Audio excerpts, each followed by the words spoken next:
بسم اللہ الرحمن الرحیم۔ پاکستان کی صورتحال کے بارے میں یہی ہے کہ عمران خان صاحب کو کسی طور پر بھی جیل سے باہر آنے کے لیے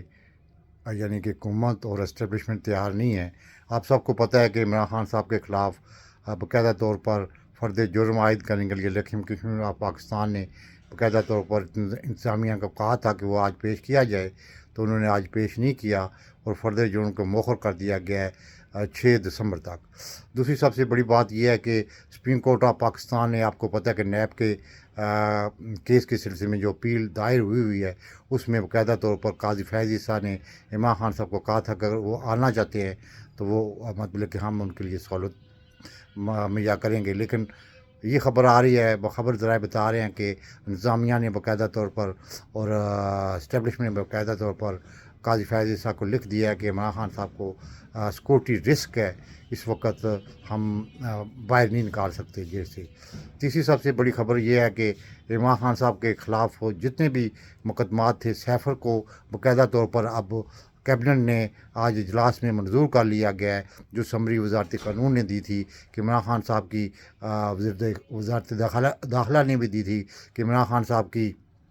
جان کو خطرہ ہے، اس لیے ان کو باقاعدہ طور پر جیل میں ہی سیفر ٹرائل کیا جائے گا۔ اس کی سمری کی آج منظوری دے دی گئی ہے۔ جس وقت جیل ٹرائل شروع ہوا تھا اس وقت اس کی منظوری نہیں تھی، لیکن یہ ہے کہ آپ کو سلمان راجہ نے جب دلائل دیے تھے تو اس کے بعد یہ چیزیں انہوں نے دوبارہ اس کو کی ہیں۔ اس سے ظاہر ہوتا ہے کہ عمران خان صاحب سے اسٹیبلشمنٹ اور انتظامیہ پورے پاکستان کی اور اسٹیبلشمنٹ اس حد تک ڈرتی ہے، اس حد تک مطلب کہ کنفیوز اور ڈپریشن کا شکار ہے کہ عمران خان صاحب کو اس وقت جس وقت عمران خان صاحب کہتے تھے کہ میری جان کو خطرہ ہے، لیکن اس وقت کس طرح پیش کرواتے تھے، کس طرح اپنے جج ان کو مطلب کہ باہر گیٹ پہ کھڑا رکھتے تھے، کس طرح پھر آپ سب کو پتہ ہے، اس میں کوئی ڈکی چھپی بات نہیں ہے۔ یہ پاکستان کی ہسٹری میں یہ واقعات یاد رکھے جائیں گے کہ اس وقت عمران خان صاحب اکیلا لاہور سے نکلتا تھا اسلام آباد، کس طرح مطلب کہ ان کی سیکورٹی بھی ختم کر دی گئی تھی، آج سب کو پتہ ہے، اور اپنے سیکورٹی گارڈ کے ذریعے وہ پیش ہوتا رہا۔ آج جب حکومت کے انڈر کنٹرول ہے، حکومت کی ایجنسیوں کے انڈر کنٹرول ہے، اس کو پیش نہیں کیا جا رہا، اس لیے کہ وہ ڈرتے ہیں کہ کہیں عوام سے ملاقات نہ ہو جائے، کہیں عوام کا سمندر نہ مانڈ آئے، کہیں عوام مطلب کہ اتنی نہ آ جائے کہ جو انہوں نے پروگرام بنایا ہوا ہے ان کو مطلب کہ ستیہ ناش نہ اس پروگرام کا ہو جائے۔ آج اتنا مطلب کہ انتظامیہ اور اسٹیبلشمنٹ ڈری ہوئی ہے۔ اور چوتھی سب سے آخری بات یہ ہے کہ اس وقت پورے ملک میں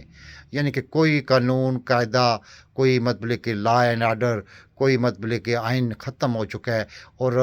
ہر ایک محکمہ جو ہے نا خود اپنے آپ کو مطلب کہ اسٹیبلشمنٹ کے کہنے پہ جس طرح استعمال کر رہا ہے اور کروا رہے ہیں، یہ بھی بہت پاکستان کی ہسٹری میں کبھی ایسا نہیں ہوا تھا۔ اور سننے میں یہ بھی آ رہا ہے کہ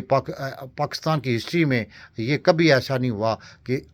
آرمی جو اسٹیبلشمنٹ جو ایکسپوز ہو رہی ہے، جس طرح پہلے بھی تھی لیکن جس طرح اب ہو رہی ہے، سننے میں آ رہا ہے کہ اندر بھی اسٹیبلشمنٹ کے اندر بھی بہت سے مطلب کہ آپس میں ان کی لڑائیاں ہو جا رہی ہیں۔ کوئی کہتا ہے میں مطلب کہ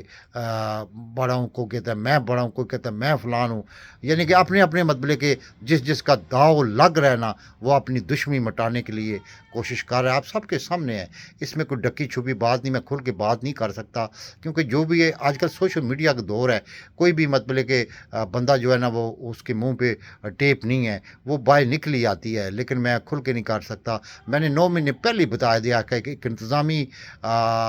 غلطی کی وجہ سے پورا پاکستان اس وقت عذاب میں مبتلا ہے، پورا پاکستان اس وقت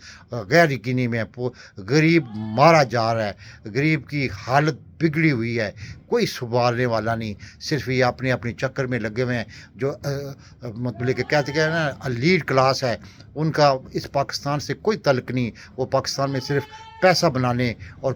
پاکستان کو لوٹنے کے لیے آتے ہیں، اور بیرونی دنیا کے ایجنٹ بن کے اس ملک کو لوٹ کے تو بیرونی دنیا میں ان کی جاتے ہیں، ان کے بچے وہاں پڑھ رہے ہیں، ان کو کوئی فکر نہیں پاکستان کی۔ اس میں ایلیٹ پولیس کی بھی ایلیٹ ہے، بیوروکریسی کی بھی ایلیٹ ہے، اور آرمی کی بھی ایلیٹس ہے۔ آپ سب کو پتہ ہے کہ آرمی کے مطلب جن لوگوں کے پاپا جانز اور شفاعت علی لیفٹیننٹ جنرل جو کہ ملٹری سیکرٹری تھا مشرف کا، اس کی کتنی جائیدادیں باہر ہیں، باجوہ صاحب آپ کو پتہ ہے کتنی جائیدادیں باہر ہیں، اور اب وہ پاکستان میں نہیں رہ رہے، کیونکہ پاکستان کو وہ صرف مطلب یوز کرتے ہیں پاور کے لیے، اس کے بعد وہ دبئی میں رہ رہے ہیں۔ اللہ تو پاکستان کے جو ہے نا میری زندگی میں جو کہ مطلب کہ میں دیکھ رہا ہوں، ایسا کبھی میں نے نہیں دیکھا تھا جس طرح آج پاکستان کا ہر جو اسٹیبلشمنٹ بارے میں کہتے تھے یہ بڑی ڈسپلن ہے، اس کی ڈسپلن سب آپ کے سامنے نظر آ رہی ہے کہ کیا ہو رہا ہے۔ بس اس سے زیادہ میں کچھ نہیں کہہ سکتا۔ اس وقت پاکستان نہایت ہی یعنی کہ خطرناک صورتحال میں ہے۔ اللہ پاکستان پہ رحم کرے، نظر نہیں آ رہا کہ پاکستان پہ رحم ہوگا۔ اللہ نہ کرے کہ ایسا کوئی واقعہ ہو جائے جس کو کنٹرول کرنا کسی کے بس میں نہ ہوگا، کیونکہ اس وقت تو انٹرنیشنل لیول پہ، اندرونی لیول پہ ڈالر جو روکا گیا تھا وہ ڈالر پھر جمپ لگا کے جا رہا ہے، اور آئی ایم ایف نے بھی کہا کہ یہ 350 تک جائے گا۔ پاکستان زندہ باد۔